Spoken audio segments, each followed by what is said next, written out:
Uh-oh.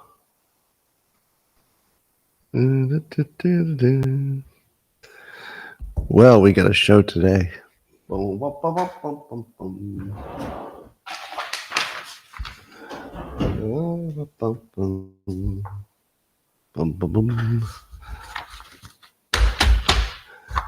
morning, everybody, and welcome to the highlight of human civilization. It's called Coffee with Scott Adams. There's never been a better time in your life.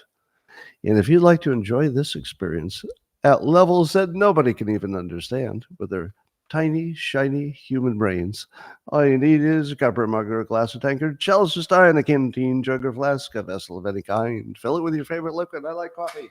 And join me now for the unparalleled pleasure, the dopamine of the day, the thing that makes everything better. It's called the simultaneous sip. It happens now. Go. Ah, that's some good sipping. Well, Peter Navarro is getting freed today. Is he already freed? Has anybody heard from him yet? I always wonder about the day that you're supposed to be freed from prison. Did they make it happen right away? Yeah, because I always wonder, do you wake up in the morning and say, "Oh, today's the day I go free," and then you call the guard over and say, "Today's the day. Today's the day I go free." Then the guard looks at you and says, "That's after the shift. That's at 5 o'clock." And you're like, "Wait a minute. Today's the day I go free. I don't go like when I wake up." No, sort of an end of day thing. You got to serve some more jail today. How does that work? Somebody says he's already out. It seems like they would do it first thing in the morning, doesn't it? All right, well, we'll celebrate that in a bit. No, we're going to celebrate it now with a sip of coffee. Who's with me? Peter Navarro, sip of coffee? Peter, if you're watching, glad you're out. It's about time. Stronger, probably. Go.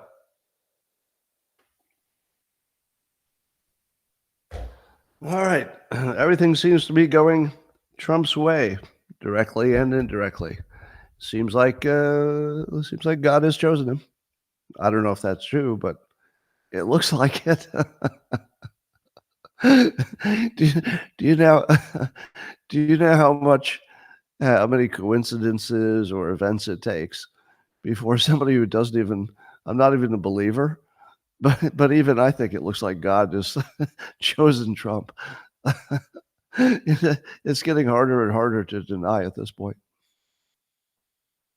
All right, he's out. Peter Navarro's out. Anyway, Gold Bar Bob, New Jersey Senator Bob Menendez, he's found guilty of taking money from some Egyptian people, as Greg Gutfeld said last night on Gutfeld. He said it sounded like a pyramid scheme because he took money from Egyptians. Oh, anyway, it's pretty funny. But also from a Qatari or their government. So here's the question.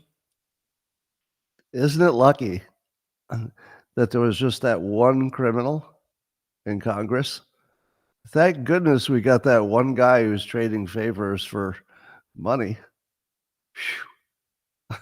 we finally got that one guy.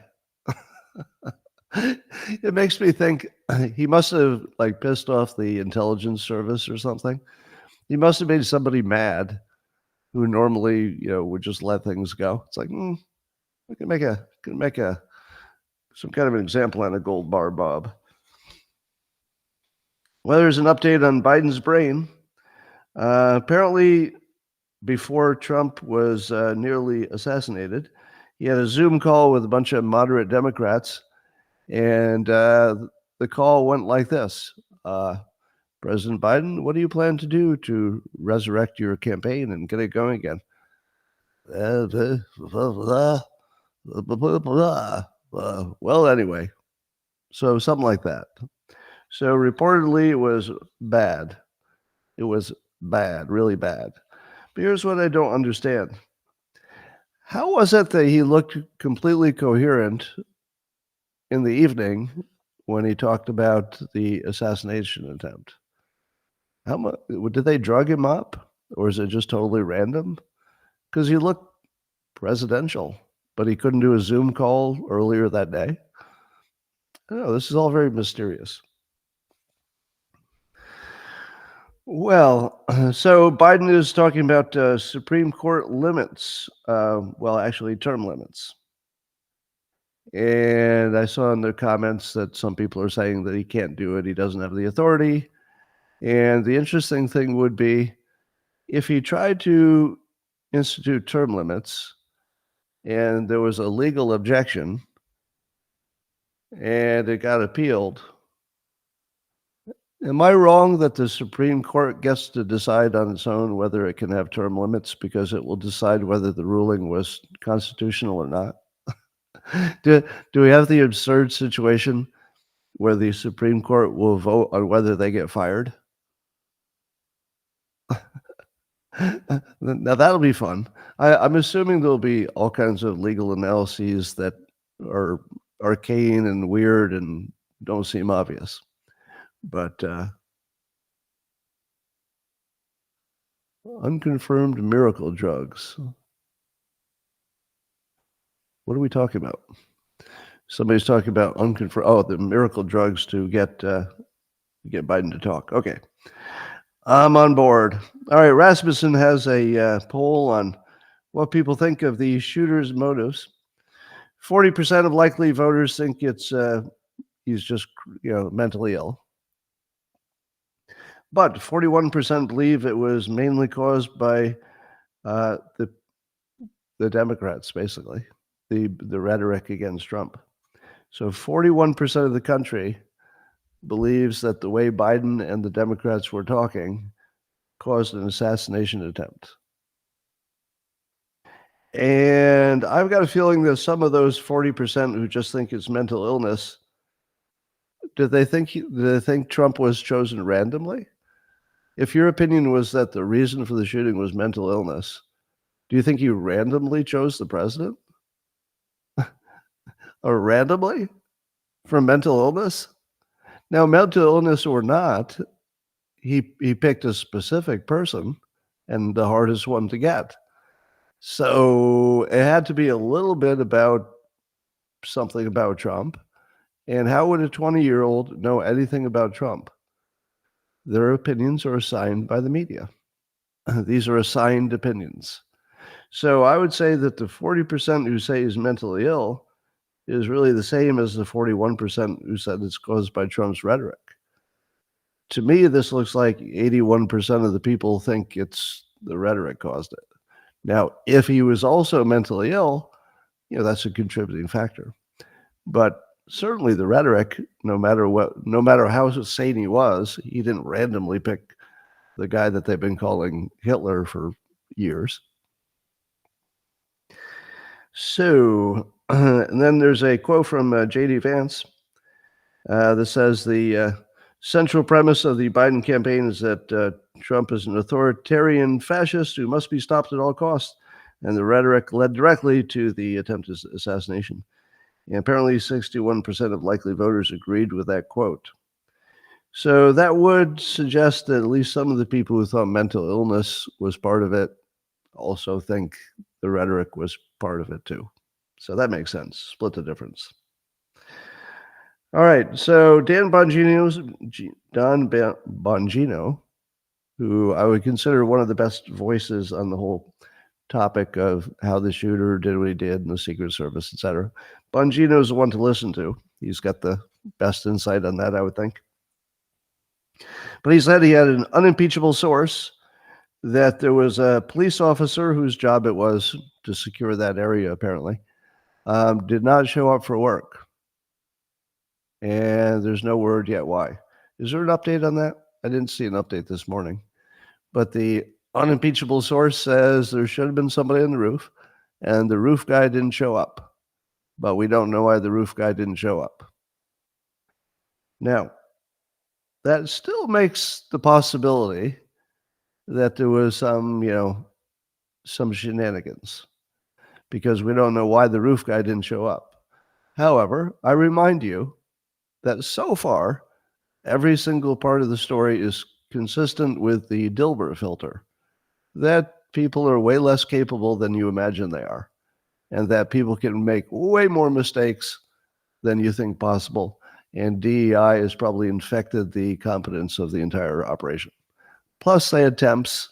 You know, it wasn't, I call them temps. They weren't the regular crew. So you had lots of reasons for incompetence. But I will admit that every part of the story is also compatible with a wild plot. I don't know how you could rule it out exactly. Yeah, how do you rule out? Well, there was a secret plot that we can't find. But let me show you this if I can make this work. Here's Peter Duke went through the effort of putting together an aerial map that shows the location of stuff. Now you can't see it too clearly on my screen. If you want to see the good one with the high resolution, go to my feed on X. It'll be there this morning. And anyway, it shows the locations of the shooter, the people who got shot, and some locations that the people who were conspiracy theorists, who might end up being right, but the conspiracy theorists are imagining a second shooter and they think they see evidence of it, etc.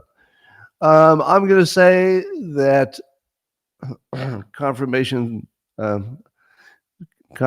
bias would get you all the way there, meaning that even though you're pretty sure that you've seen evidence that the shot could not have come from one place and there must have been multiple shooters and you heard too many and something bounced off a railing and somebody got shot who was in the wrong place, it couldn't have happened, must have been somebody in the, So anyway, all that stuff is swirling around.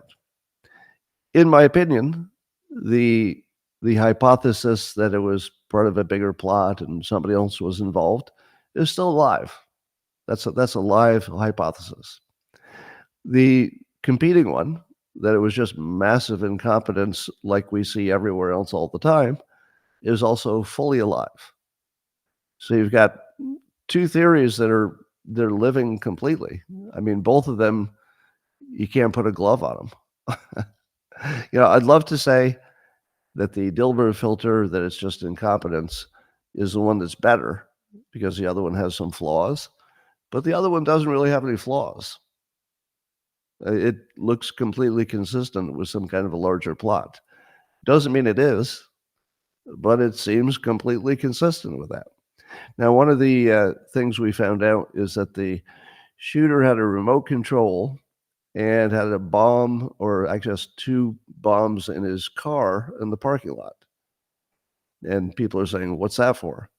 They also say, how did he know how to make a bomb with a remote control? Is that something you could look up on the internet? And if he was looking up that kind of stuff on the internet and he didn't have any social media presence, none of this makes sense, does it? And if you could make an IED that you could detonate from a distance, wouldn't he use that? And why did he have it in the first place? If he's going to shoot, why does he need the IEDs? Somebody said it would be to create a diversion. So you shoot the president, you blow up a car, everybody looks at the car, you run away. Maybe. I've got a feeling it was more that he wanted to, if he got into the car, I think he was thinking to himself that if he escaped long enough to get into the car, and if they caught him in the car, it would be better to blow up the car with himself in it. So it might have been a future suicide attempt in case he got halfway escaped and they pulled over the car and then he could blow up the car and something like that. So we don't know. But I have real questions about a guy who could put together a remote control bomb. I don't know how, I have no idea how hard that is. I mean, obviously it happens in the Middle East all the time, but I don't know. Seems like that's a little bit suggestive of some help. Now, do you believe that he has no social media, or do you believe they're hiding it from you? Because here's the professional liar tell. I've told you that there's regular liars, just politicians, right? All the politicians are just sort of normal liars. But then there's a special elite group of liars that the Democrats bring out when they got the big lie. The really big ones, the ones that nobody else is even willing to talk about because it's just ridiculous. So Swalwell is already out, and Swalwell is one of the group of designated liars that they send out when they got a whopper to tell. And he's telling that that the shooter was a registered Republican and that he had Trump signs at his house. Do you know what Swalwell left out? He doesn't have a house. It's his parents' house. He lived with his parents, but the person who lives with the parents doesn't get to decide what signs are on the front lawn. So there is evidence that the parents are Republican. There is evidence that the shooter is registered as Republican. Now, if the shooter registered as Republican, does that mean anything? Maybe yes, maybe no. I'm a registered Democrat, and you're listening to me. So you can't trust what people register as. I can confirm that. So we don't know if that means anything. We saw pictures of him wearing an American flag on a shirt not too long ago, which suggests he had some patriotic leanings, which suggests a little more Republican leaning than not. He obviously was comfortable with a gun and guns in the house, which again is suggesting Republican. But the fact that Swalwell is the one who has to come out and tell you he was a Republican strongly suggests that they know that's not the case. He's an indicator of the opposite. So if you see Swalwell, Schiff, or Raskin, or Brennan, or Clapper, they're all opposite guys. Whatever they tell you, it's the opposite. Because they only bring them out. They only bring them out when they've got a whopper to tell. It's pretty consistent. All right. Now, by the way, if you wonder why I sound like I'm healthy today, last night I sounded like I was going to die. If you heard me on the Man Cave live stream, I had some kind of allergic reaction. So I thought I was dying of COVID last night, but it was some kind of massive allergic reaction. All better now. So it wasn't sickness, it was something else. I do blame my sloped roof. I was feeling fine, and then somebody said, "But Scott, you have a sloped roof." The next thing I know, I was near death. So sloped roofs, very, very dangerous. Stay away from them. Well, Jake Tapper and the CNN crew got loomered, as they say. Laura Loomer did the what do you call it? The sneak attack, where they're walking from one place to the other, and you try to yell at them, interview questions that they're not going to ask. So I guess there were 3 different entities that all are after CNN for being fake news. There's no real story to that, except that CNN became the news. Have you noticed that the news is the news, right? Because even though we're talking about an assassination attempt, that's the top news. What was the main cause of the assassination attempt? Well, according to the Rasmussen poll, there's a pretty big chunk of Americans who say the news is the problem. The news. Because would you even know that the Democrats were saying bad things about Trump? Well, no, it's the news. It's not that the Democrats said it. I think if the only thing that happened was Democrats said bad things, you'd say, politics. But if you turn on the thing you think is your news, and it's MSNBC, and you see people who you think know more than you because they're the news, and they're telling you that Hitler is going to get reelected, maybe you believe it. So I would say the news is the news. I think the news is the cause of the assassination attempt. I think the news is the reason you believe the Fine People hoax, because they won't debunk it. I think the news is the reason you believe the January 6th hoax. Other people do, not you. We'll talk about that. So really, the news is the news. And I think Jake Tapper is the news.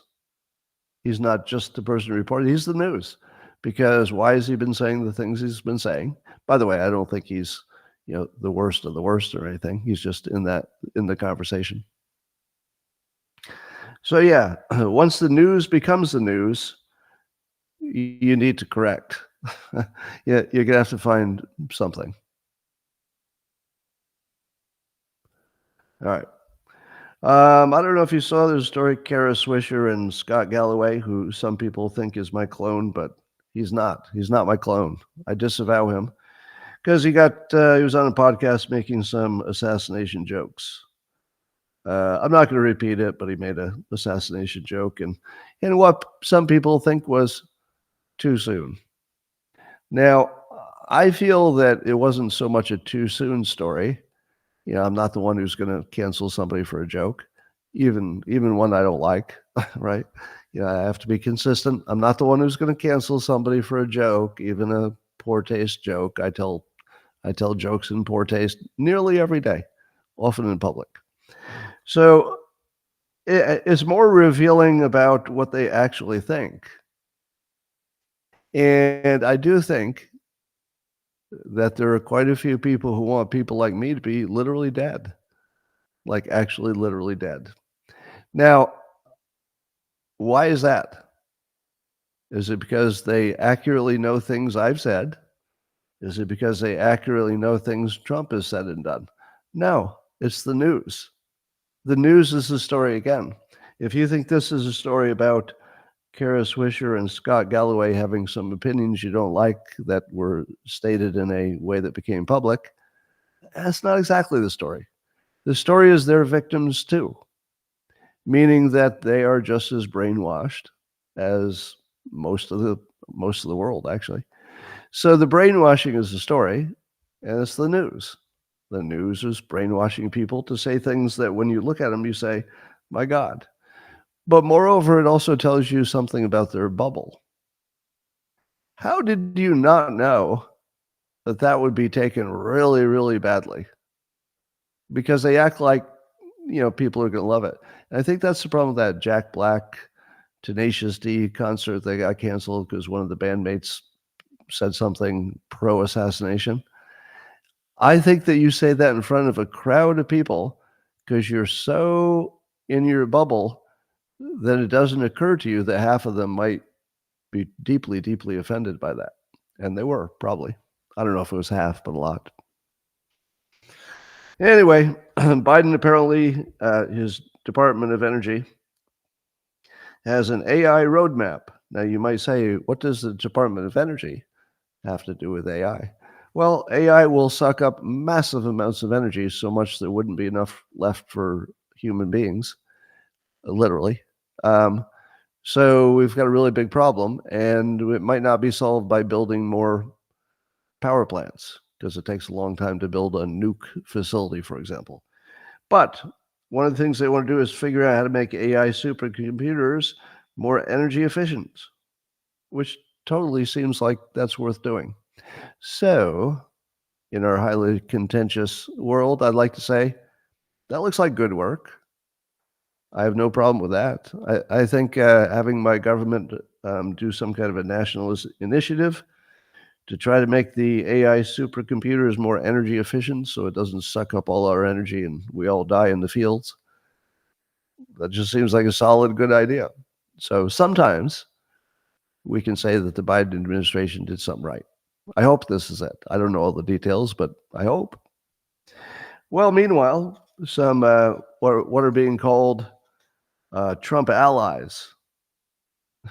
You have to watch out for this story. That's your first signal that there's something up. The Trump allies. What's that tell you? I haven't even told you the story yet. But if it starts with Trump allies, it's going to be something that somebody is going to try to smear Trump with that did not come from Trump. You all know that, right? Any story that starts with Trump allies, because that's how the Project 2025 thing started. And then Trump has to explain, basically don't know what's in there. What I've heard, I don't like. Right. But then people say, oh, but they're your allies. And then I heard Van Jones saying that the Republican Party hasn't done enough to get rid of the white supremacists, the racists in the party. Now, how dumb do you have to be as a consumer of news to think that's a good point? That the Republicans haven't done enough to get rid of the bad people in the party. You know that Republicans don't have any control over that, right? They can't excommunicate people.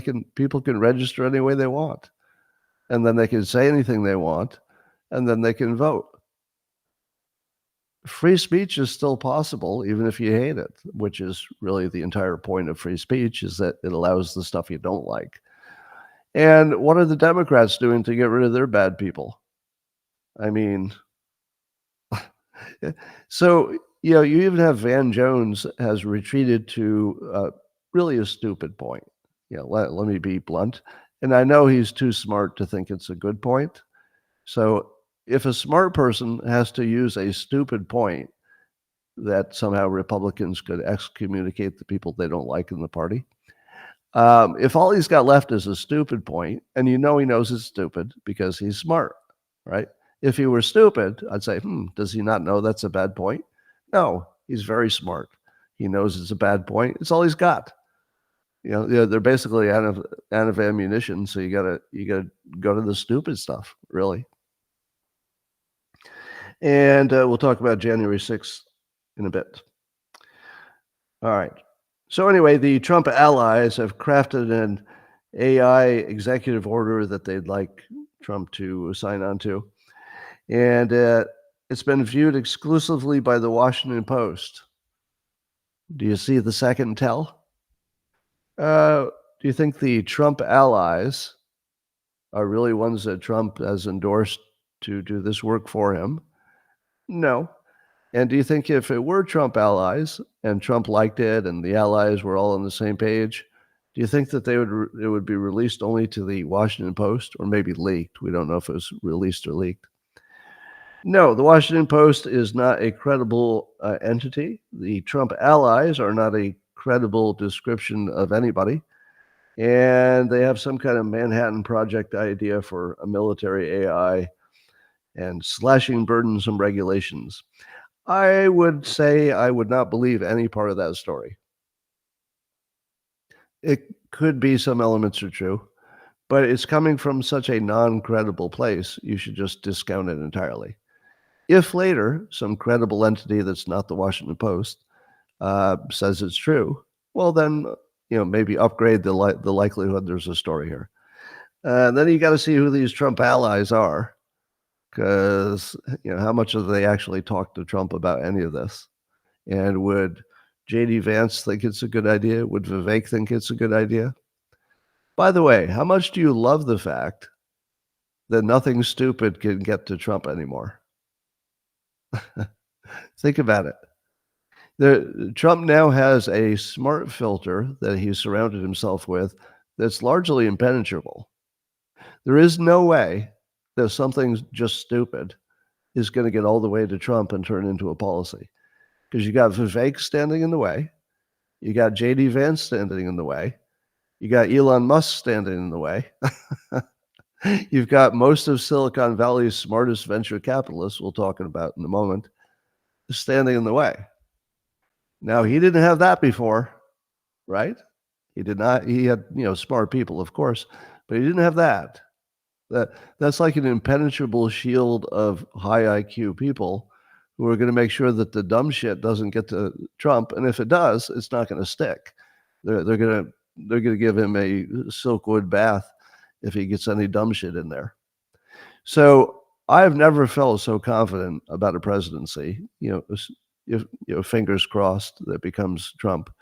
He is assembling the most credible team, and then we heard today that there's some talk of Jamie Dimon being considered for Treasury. Now, I can't imagine that he would ever take that job because Jamie Dimon has like the best job ever if you're in that space. And working for the government and working for Trump is pretty much putting a target on your back. So I can't imagine he'd take the job, but I love the fact that it's not crazy. I mean, Jamie Dimon did say, hey, Trump got some things right, which is not being a Trump supporter. That's not a Trump supporter. He's just saying, the criticism is a little off base. Could he do it? The fact that we're even talking about it as a possibility when Jamie Dimon was being talked about as a potential replacement for Biden is kind of phenomenal. I mean, if you think about what that would look like, in terms of unity, it would be incredible. Now, and I would say to Jamie Dimon, if I were advising you what's good for you in your life, don't do it. If you get asked, that's going to be a tough assignment. You might want to, keep your reputation intact. But if you've got the guts, and if you're the patriot that I actually think you are, it would be a hell of a service to the country, assuming that the story is real and it's really being considered and it really gets offered. It would be a hell of a service. And I, for one, would have extreme gratitude for anybody who took that kind of just a pure risk for the benefit of the country. There's nothing in it for Jamie Dimon. There's nothing in it. But if he did it, that would look like pure service. So I don't expect it, because that's a lot to ask for anybody, especially if they have a family and everything else. But wow, just the fact that it's even being considered is quite interesting. All right, the Fed is looking at cutting some rates. That's your good news, bad news. The Fed doesn't look at cutting rates unless the economy is starting to drag and unemployment isn't as good as it is, or good as it should be. But we're always going to put a political spin on everything, right? So if the Fed cuts the rates, it's going to look positive for the economy. The stock market presumably will go up. It's going to help Biden's argument. Hey, look what I've done. The economy loves me. And then, of course, the people who are smarter than that will say, but the stock market is a forward indicator, which is really already priced in Trump. So it's already a Trump market. I'm just going to say it. The stock market is a Trump market from now on. Is that fair? Would you agree? It's a Trump market. I think it's going to respond to what they expect Trump will do from this point on, because he's the presumed winner. All right. Elon Musk says he's moving 2 of his headquarters out of California. So he's moving the X people, and he's moving the SpaceX headquarters out of California. And he says the reason is that California's new law that basically tells schools that they can transition your kid without your knowledge. Now, that's my own description. That's not what anybody smart would say. What smart people would say, the schools are not required to tell parents if the child is identifying as a different gender, I guess. Now, is anybody okay with that? I have real questions. Is there any parent anywhere, Democrat or Republican, any? Is there any parent who thinks that's a good idea for their own children? Maybe they think it's a good idea for your kids or something. But I feel like there's no actual human being who has children who thinks that's a good idea. That sounds like something that childless people would say. Like what parent would ever give up their own rights over their own children? No matter what the right was, why would a parent ever give up a right that involves their own children? I don't understand how there's even one person who could be in favor of that. I've never heard of the argument. What's even the argument? Because the argument is, presumably something like the parents don't have the best interests of the kids in mind in some cases. I assume that's the argument, right? But what parent would be in favor of that?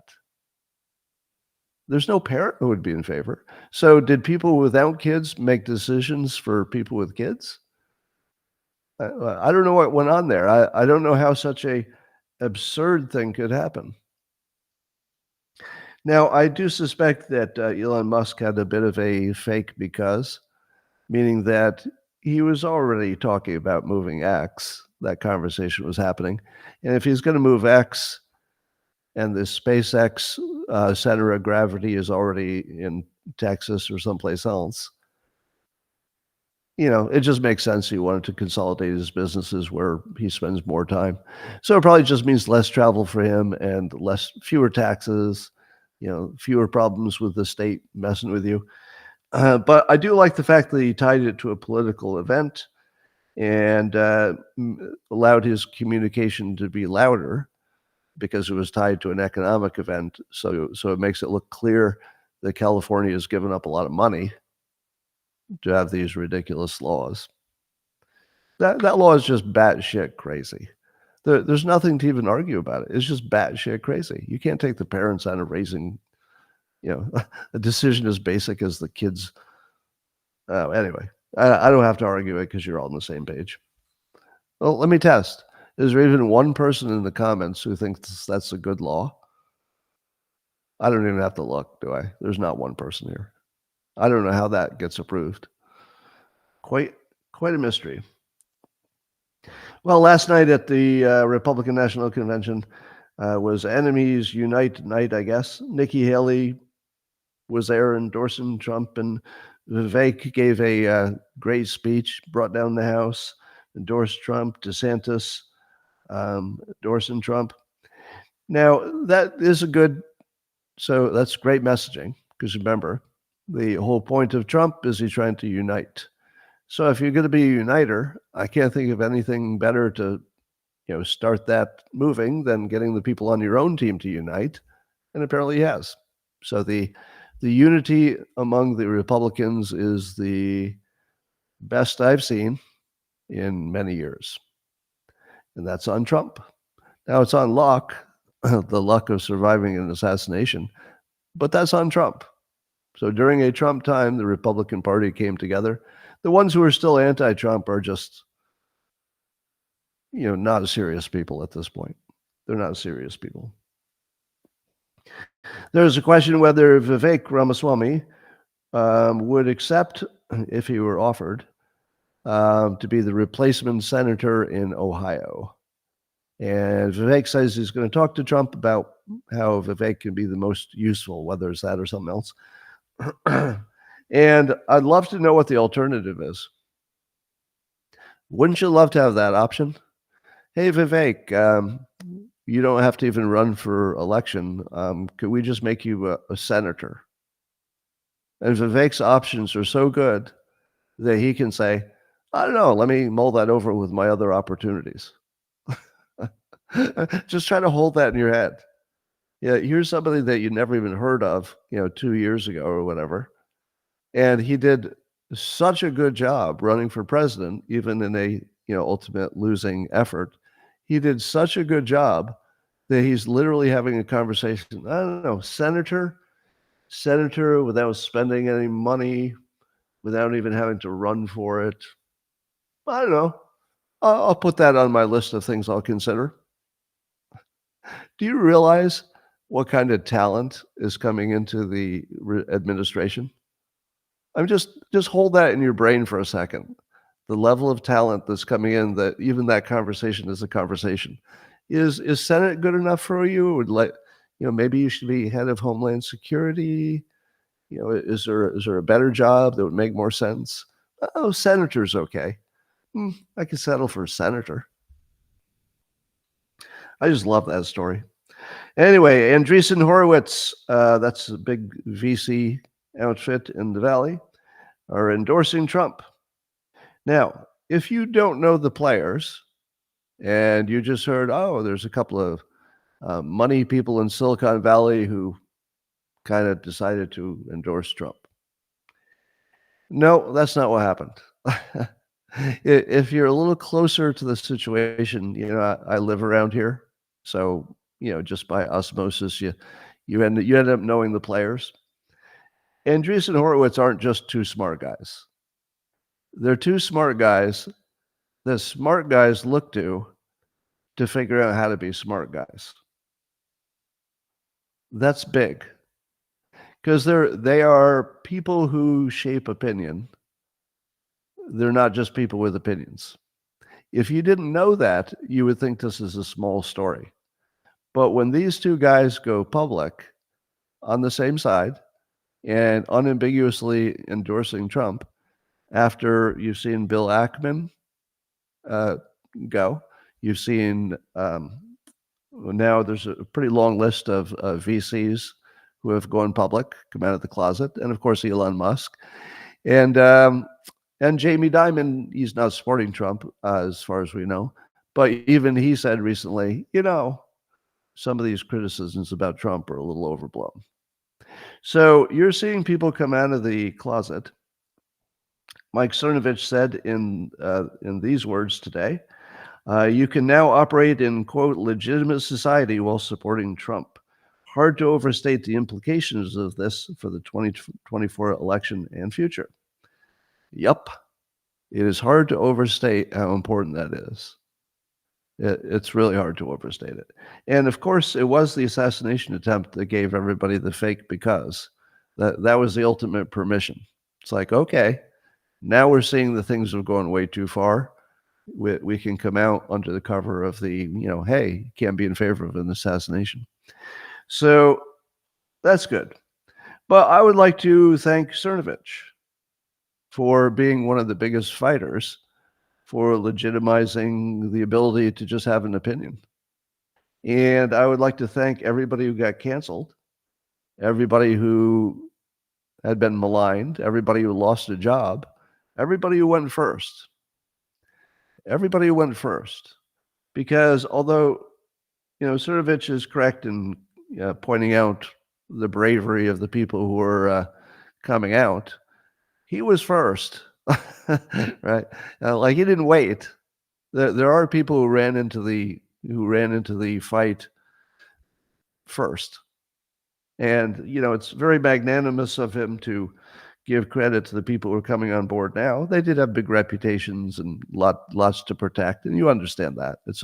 In the real world, you have to take care of yourself a little bit. You can't just run into danger. But there are some people who saw the bigger picture faster. And the people who saw the bigger picture faster, in many cases, made some pretty big sacrifices. And Cernovich is the leading general in that. And I think that has to be called out because you have to look at the whole arc of his work and the level of influence he's had to make this all possible. He was the biggest voice that I saw advocating for J.D. Vance, and I think it made a difference. I definitely think his voice made a difference there. So there are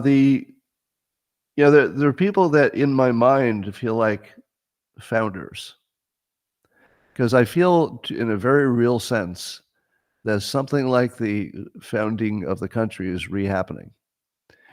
People said we're a dying republic, and we had our good 200 years, and now we're dying.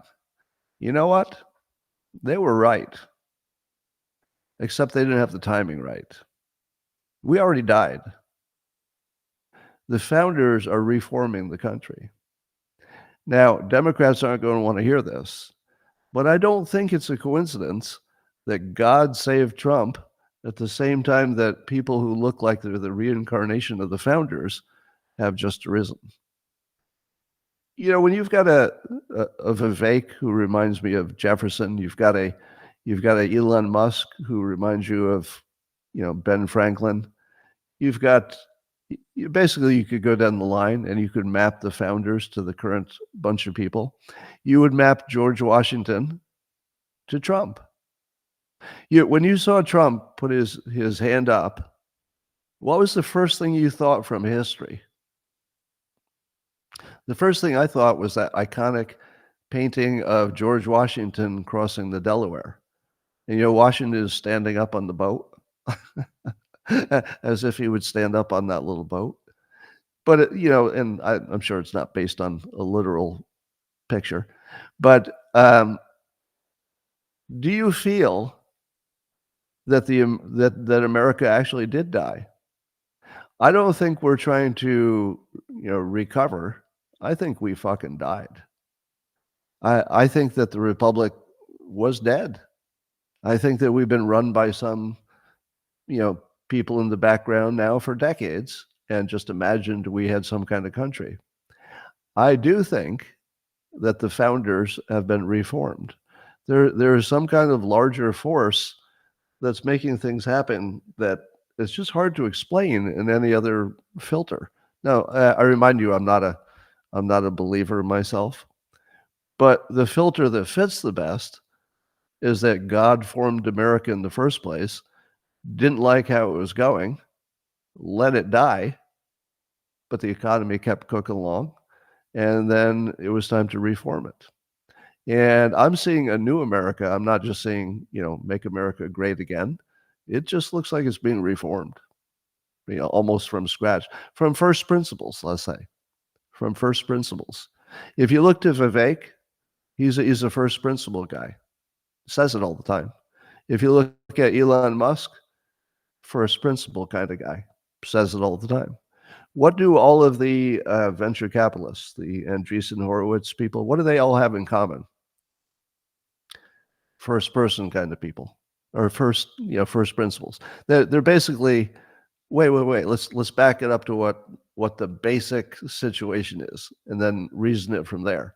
Don't just get caught in the rhetoric and the narrative and stuff like that. Let's take it back. We've never had this many capable people line up on the same side since the actual American Revolution. There's an insane amount of talent that just found each other. Does that feel like a coincidence to you? I mean, there's something happening here that's just way bigger than all of us, and it could be just an emergent intelligence. It could be an emergent intelligence. I do believe that humans collectively form a meta-intelligence that's bigger than the collection. And it doesn't happen often because it doesn't need to. If you don't have a problem that is existential, you don't need people to form a larger consciousness. We can just all do our own thing, which is what I think we've been doing for a few hundred years, largely doing our own thing. Oh, you got a World War II thrown in there, and you better come together for that. But I think that the larger intelligence, which is the combination of all the smartest people who know how to think, not the people who are just the crazy people, but the people who know how to think, are finding each other. They're finding the truth, and they're going to put massive amount of money behind it and massive amount of reputational risk, and they've decided. You know how I always tell you about the difference between wanting and deciding? There was a lot of wanting of Trump to win. There was a lot of wanting. So it wasn't enough deciding, because deciding means you're going to do whatever it takes. Musk just put his whole life on the line, literally. Let me say that again. Elon Musk put his life on the line. That's not an exaggeration, because he knows, he's had 2 attempts on his life just recently. He knows what kind of risk this is. He's not doing this blind. He put his life on the line. That's a decision. That's not, I'd rather have this candidate. No, that's a fucking decision. He's putting $45 million, a month into the PAC. That's not wanting. That's a decision. All right. So I think a lot of people have just decided. And if you look at who the deciders are, they're not your average people. There's a lot of deciding going on right now. All right. Let's see. Ken Delanian for NBC News I saw him reporting on this alleged Iranian assassination plot, which has been bubbling for a while now. So this is not new news. It's background news. So it's sort of like context. Context is that U.S. officials have had intel about Iran trying to assassinate Trump for his assassination of Soleimani when he was in office, when Trump was in office. And allegedly that background threat had prompted the Secret Service to enhance Trump's protection. So what you saw on the day that he was shot was their enhanced protection against Iranian super killers. So their enhanced protection against highly trained Iranian assassins didn't stop the 20-year-old who borrowed his dad's gun and got a ladder. So if that's the extra super beefed up security against the Iranian super assassins, who one imagines would be quite well trained, I think they need a little more beefing up. That's not what I call beefing up.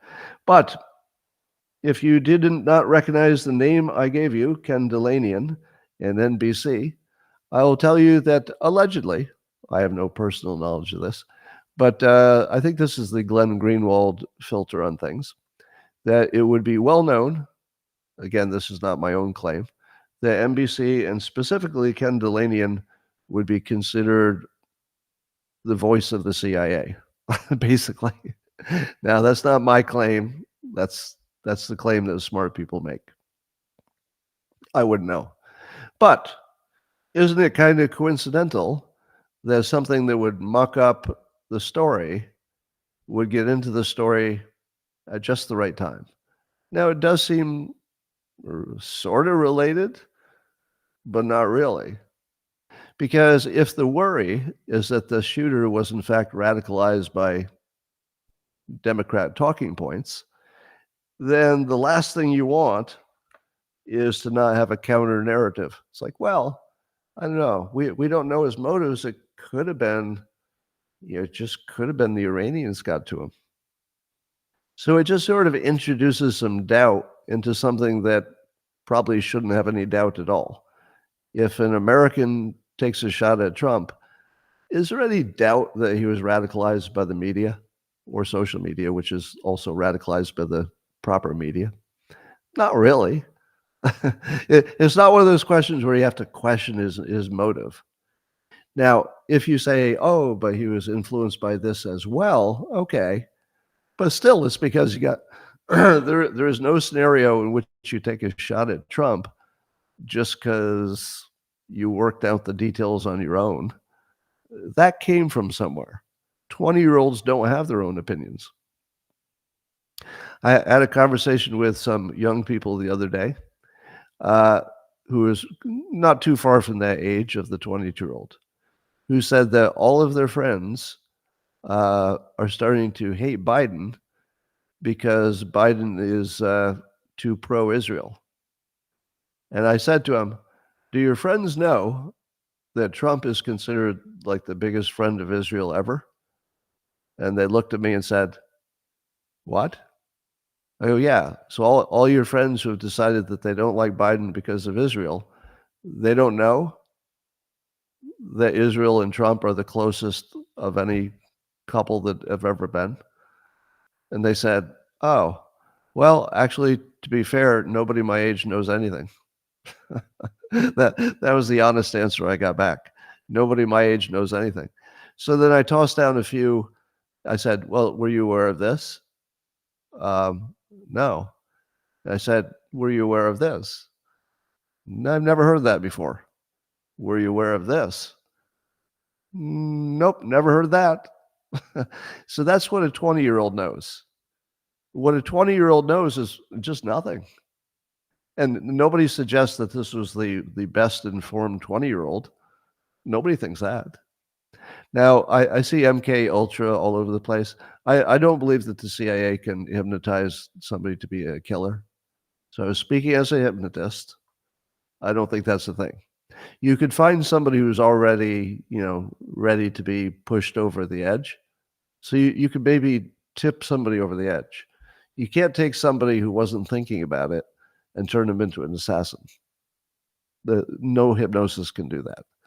Now, I mean, the exception would be if you completely controlled them, and they saw no other people for 3 years, and you just brainwashed them every day in a secret room. You could do that. That actually would work. But you can't just sort of talk to somebody in the real world, send them some messages, turn them into an assassin. They would have to be right on the edge of tipping anyway, and then maybe you could do it. But it'd be hard. I don't think the CIA just hypnotized the guy to go kill the president. My skill set says that's not really a thing. Not really. But having this Iranian thing in here makes everything a little more uncertain. And why is it that we're hearing so little about the? Let me tell you what I would expect to see. Here's the dog not barking. Are you ready? Dog not barking. The 20-year-old had classmates.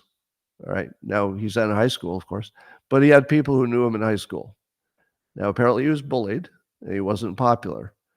But has anybody talked to his classmates and said, they say he had no social media? Is that true?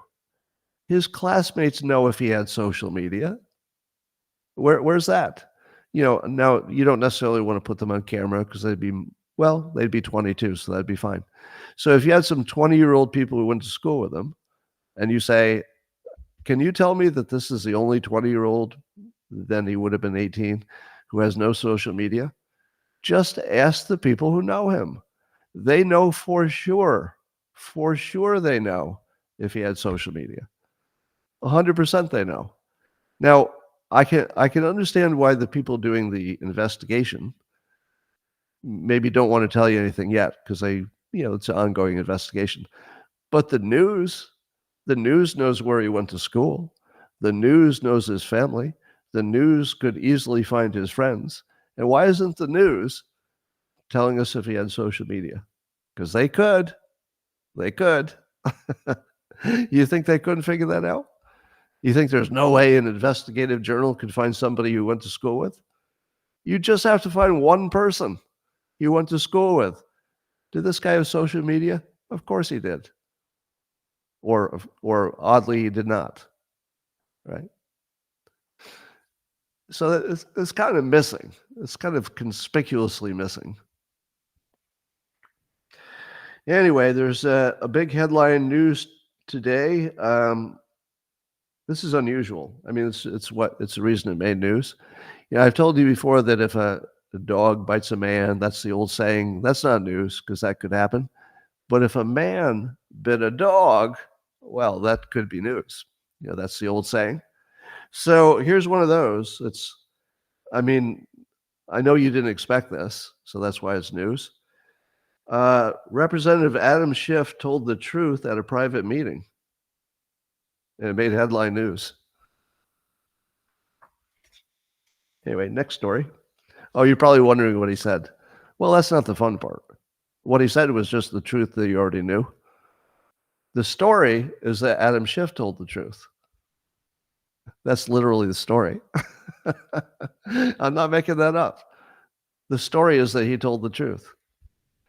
The truth was that he thinks that the Democrats will lose everything if Biden stays in the job. Now, don't you believe that that is the truth? It's the truth that it's probably true because, you're talking probabilistically. It's probably true. And I probably believe he believes it. So there was nothing new in the idea that the Democrats are panicked about losing everything. So there was no news quality in the fact that there was this one person who believes what everybody else believes. Would you agree? It's not news that there's somebody who believes what everybody else believes. What's news is he told the truth. Just think about that. That's exactly what made it a headline. He told the truth. That is how amazing that is. And he did it on closed doors. So apparently Biden is very sharp behind closed doors, and behind closed doors, sometimes Adam Schiff tells the truth. So here's my advice. You should stay away from sloped roofs and closed doors. Yep. All right. I posted a message today asking who has the best debunk on the January 6th insurrection hoax, because it appears that the media is retreated to that hoax. So that's their strongest remaining hoax, because the Fine People hoax got debunked. Trump is rising in every other way. He's unifying people. So they're sort of running out of hoaxes. And their best play is now the January 6th one. So I posted, and it's my pinned post if you want to grab it. By the way, you should. If you think you're going to get in this conversation, you should literally screen grab or copy my post. It's the pinned one this morning, and I'll read it to you. But I think this is the strongest argument that January 6th was not an insurrection. All right? It goes like this. Several points. Number one, if somebody says it was an insurrection, here would be your response. Explain to me how trespassing in one building leads to conquering the United States. So that's the kill shot. But then they're going to say, if they know enough, first of all, they probably give up just on that point alone. But if they know a little bit more, they'd say, whoa, Scott, hold on. It wasn't just about the protesting. No, there was also this fake electoral situation. So, I mean, that was the real coup attempt. To which I say, explain how the alternate, or you call them fake electors, could have led to the conquering of the United States. Can you conquer a country with paperwork? Did you feel that? Can you conquer a country with paperwork? Because the normal way that would have gone would have been, oh, I challenge this to the Supreme Court. And then the Supreme Court looks at it and goes, get rid of these fake electors. And then that would be it. Just like everything else. It would be absolutely routine for the courts to reject this. And then everybody goes their own way. Just like everything else. But what was the way in which it could have worked? Can you imagine the situation? It's like, Pence is ready to certify the election. And then somebody says, wait, we've got paperwork. And then Pence does whatever he does. But later, do you imagine that the Democrats would get together later and they'd say, wow, we were pretty sure we won this thing fair and square, but I didn't see that they would have paperwork. They have paperwork, people. They have paperwork. And then they say, we better just give them the country. And then one of the Democrats would say, well, couldn't we just do some fake paperwork and take it back? And the Democrats would be like, what's your name? You're a genius. And he'd say, Bob. My name is Bob. I don't know if that would be his name, but let's say this. I just kind of came up with it. Bob, that's just brilliant. They try to take over the country with paperwork, but does anybody have paper? Anybody? You have paper? Bring some paper over here. And bring a pen. Quick. We're going to take this country back. We resolve that the country comes back to us. And by the way, does anybody want to be a senator as long as I'm doing some paperwork? Well, we'll call you an alternate senator, but that's probably good enough to take over the country. Alternate senator. Who wants to be the alternate president? Oh, we have one of those. Alternate cabinet members. Anybody? Finally, we have paperwork. We will take over this country with our paperwork. Seriously, people, how was anybody going to take over the country with trespassing in one building and some paperwork? But then, hold on, Scott. Hold on, Scott. It's like you don't even watch the news. I think I got rid of my Dale impression. Dale will be making a comeback. If you don't know Dale is the Democrat who looks a lot like me, except he has a goatee. And he says crazy things. And he looks like this. Well, Scott, if it's not an insurrection, how do you explain all the cops that were killed? There were no cops killed. I've got sources. Well, maybe you should Google them. Never mind. I think Google probably erased it. But how do you explain the lectern got moved? What's your point? The lectern. It got moved. And just complete that point about the lectern. And therefore, the insurrection almost succeeded. because the lectern got moved. There was also graffiti. There was graffiti. So they were trying to conquer the country with paperwork, but also graffiti. You didn't see it. It was bad. It was bad graffiti. It was weaponized graffiti. Well, so I just imagine it goes like that. All right, if you don't like those two, so those are the 2 points. You can't conquer a country by trespassing, and you can't conquer a country with paperwork. If that would work, I think somebody would have tried it already. I would have tried it myself, frankly. I think I would have made a run at conquering the country if I could do it with fake paperwork. All right, and then here's my favorite one, though, is so one of the things we know from the communications of the day is that Don Jr. was trying to stop the protests and get the president to say, "Hey, stand down," and everything. So we know very clearly that Don Jr. was not in on any plot to take over the country.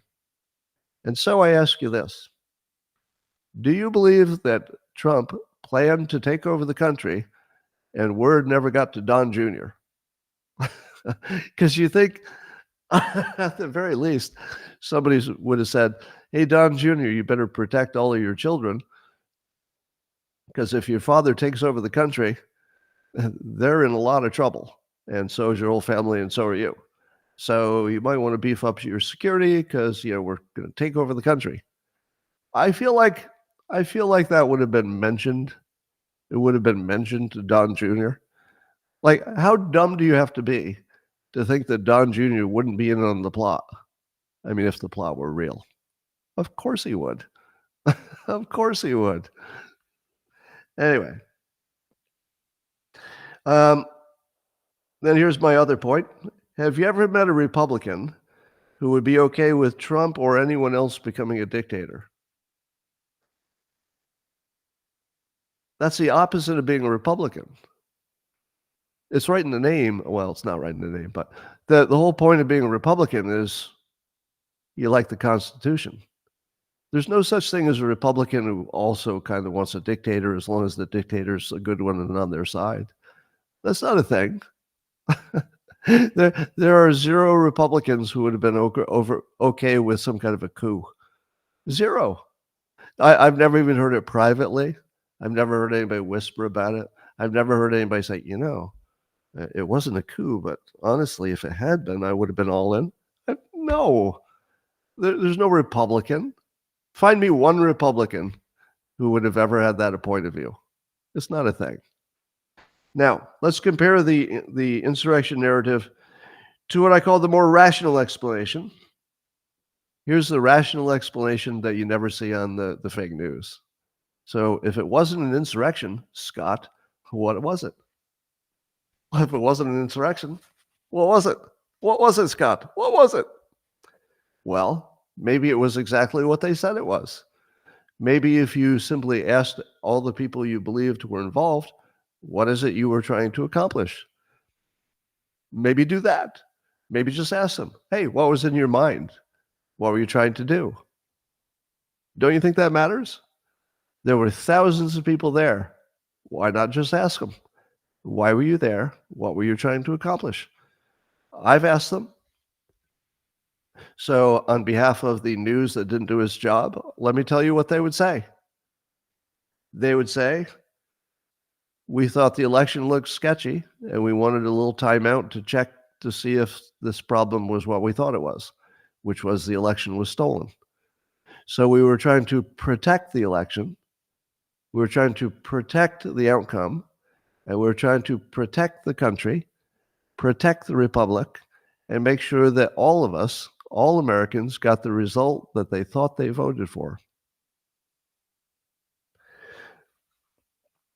But what about those fake electors, Scott? What about the fake electors?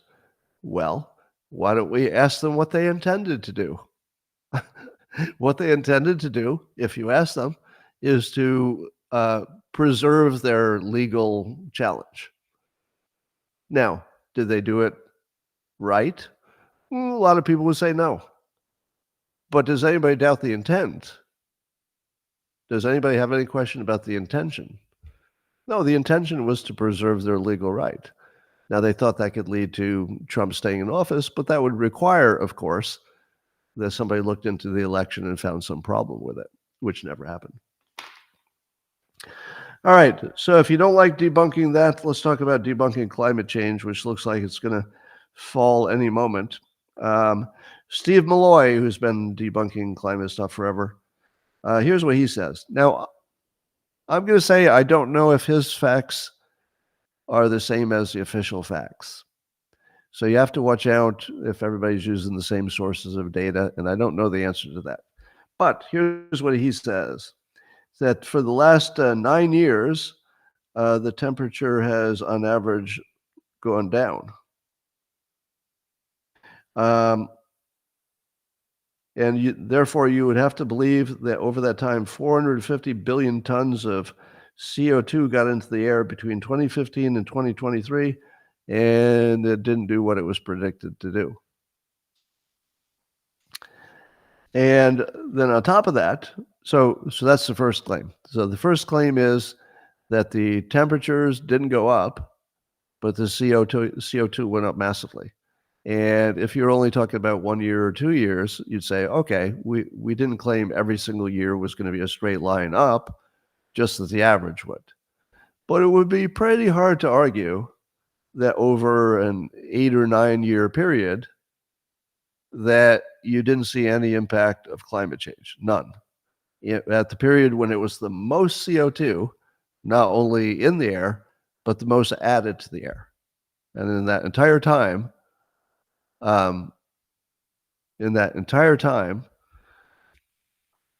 that I was just looking at a reframe that somebody had, it's pretty good. So in that entire time, nothing went up. Now, remember, the claim is that the temperatures do not show warming over that period. I'm pretty sure the climate change people would say it did. So they might be looking at different data. I have some questions there. But then there's also a Tonga volcano that erupted in 2022, which some say, this is in Zero Hedge, that accounted for basically all of the extra warmth.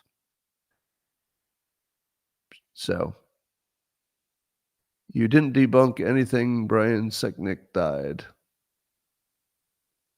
Oh, is there somebody here who doesn't know that Brian Sicknick, that's a fake story, right? There's somebody yelling in all caps, you didn't debunk anything. Brian Sicknick died. No, unfortunately, you got some fake news there. So he just wants to say it over and over again. Yeah, no, you got fake news on that. Check your news. You'll find out you've been hoaxed. Meanwhile, John Deere has released a statement saying they're backing off on their DEI policies, and they're going to commit to just helping their customers now. So I think they're going to get rid of some of their DEI stuff and stop focusing on pronouns and stuff like that. And that would be a big win for Robbie Starbuck, who was the person who originally noticed and started advocating that they change their ways and got enough public attention on it that they actually backed off. Now, some say maybe they'll just change the names of things and keep going. But honestly, they look pretty serious about it. Right? They look pretty serious. All right. There's a study that said 2/3 of children's calories come from ultra-processed foods. So no surprise that kids are not healthy. 2/3 of their calories come from processed foods. Now, you probably saw the leaked audio and video of RFK Jr. talking to Trump. And they were talking quite in a friendly way, and Trump seemed to be indicating, somebody's saying if the riot didn't happen, the policeman wouldn't have died. Okay, well, that's just a whole different claim. Yeah, so that's a stupid claim. So stop being stupid. I have a commenter here who's just stupid. So stop being stupid, okay? Yeah, just stop being stupid. There's nothing else to say about that. Just don't be stupid anymore in public. Be stupid in private. That'd be better. Anyway, if RFK Jr. did have any interest in working with Trump, I would love to see him working on this big issue, which is our food supply and our vaccine process need to be relooked at. And it sounded like Trump was sort of hinting in that direction, that maybe he would have a role. And of course, he's still running against Trump, so he's not going to say yes to anything like that. But I think Trump made it clear that he could work with RFK Jr. if it was the right fit, which would be unity. That would be unity. And here's a study. You probably didn't know about this, but a new study says that orgasms can help women with stress. Well, who knew that? But it's more than that. Other studies have also shown that orgasms can help you with pain relief. They can help you with reduce migraines. They can boost your immunity. It can unblock your nose. It's good for your heart health. And it also boosts your feel-good hormones like your oxytocin and your dopamine and stuff like that. Now, I don't know if you've ever heard me say this before, but I could have saved them a lot of money. You didn't really need to check that. Scott, we're thinking of doing this study to find out if orgasms make people feel better. I'm going to say yes. Oh, thank you. Wow, you just saved us $200,000. You're welcome.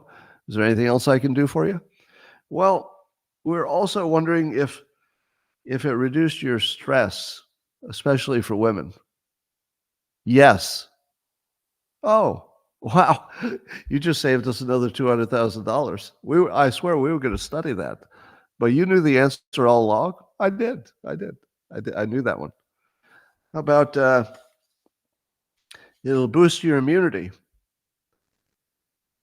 Yes, it will. All right, here's my serious answer. I swear I'm not making this up. Probably 40 years ago, I discovered that no matter how badly I felt or what kind of sickness or illness or pain I had, I could kind of make it all go away. And I said to myself, wait a minute, this can't be a coincidence that when you get in that certain mode, that all your problems go away. Like I don't have a mental problem, but I also didn't have physical problems. Like it would make the flu go away. I mean, not go away, but it wouldn't hurt, at least while you were in that mode.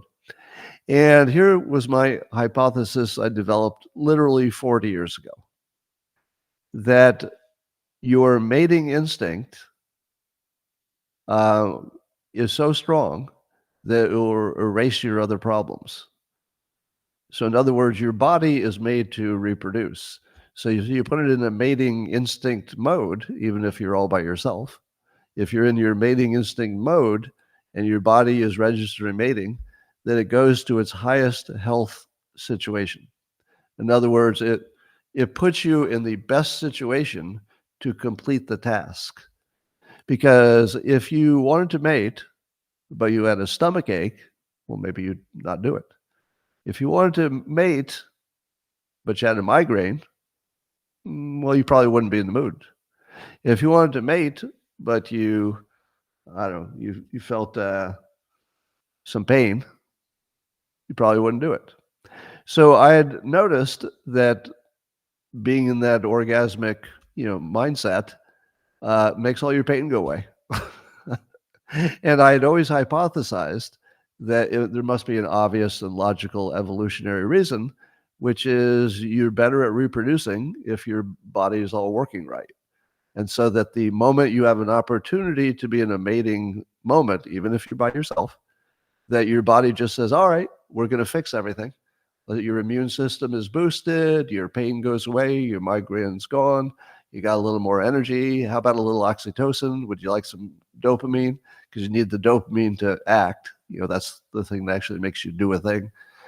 So, no, it was not difficult to understand that this was going to be good for people.